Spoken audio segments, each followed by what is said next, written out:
On organise avec l'association Sneakers Empire un voyage pour une vingtaine de privilégiés, les personnes qui nous suivent depuis pas mal de temps dans l'association, les bénévoles de l'association, ceux qui nous aident au quotidien, pour les récompenser aussi de cette manière-là.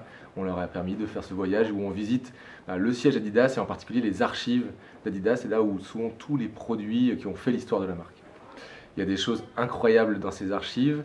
Il y a en effet des monuments d'histoire, c'est vraiment des objets qui ont appartenu à des athlètes. Il y a la chaussure qui a été chaussée par Mohamed Ali. Il y a des chaussures qui ont été chaussées par Ivan Lendl, un des plus grands joueurs de tennis des années 80. Donc c'est en effet la chaussure de Zidane. Enfin, tous ces athlètes qui ont marqué l'histoire du sport, il y a les objets, le textile ou les chaussures qui leur ont appartenu, qui leur ont permis de battre ces records. Enfin, c'est complètement sensationnel. Alors, non seulement on peut les voir, ces objets, mais en plus on peut les toucher. Et ça, je pense que c'est encore le plus fort, on peut les sentir, on peut les palper.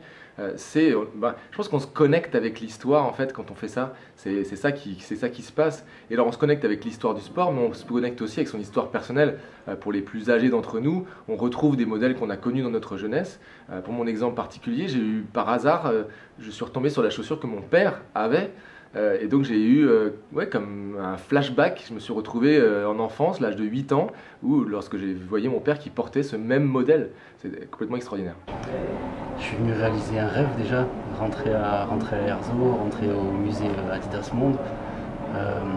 Je suis très addict du monde Adidas, mais il y a plein de choses que je ne sais pas, plein de choses que je découvre. Je me rends compte qu'il y a tout un univers de passionnés, qu'il y a une réelle histoire à raconter. Que Adidasler, même si c'est son staff aujourd'hui, on sent le côté humain du gars en fait, donc ça donne encore plus envie d'écouter. Le staff d'Adidas a la même loyauté envers Adidasler, c'est comme une grosse famille. Après c'est une grosse structure, c'est plus une famille, mais il y a ça encore qui est là. Et je vais ressortir de là encore plus content, encore plus rassuré, encore plus serein quant à mes choix sur Adidas, quant à mon envie de vivre Adidas. Je suis tatoué Adidas, je regrette pas, je me sens très bien ici. On est vraiment au bon endroit, là où il faut être.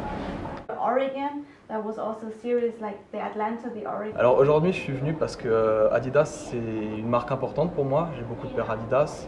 Tout simplement parce que ça me permet de rencontrer encore une fois des personnes super intéressantes, de voir des modèles uniques comme la Daniel Arsham qu'on a juste ici, de passer une super journée aux côtés de plein de choses super intéressantes, quoi. Je suis tombé dans ce milieu et maintenant je kiffe de ouf, quoi. Right next to the archive, there's a so-called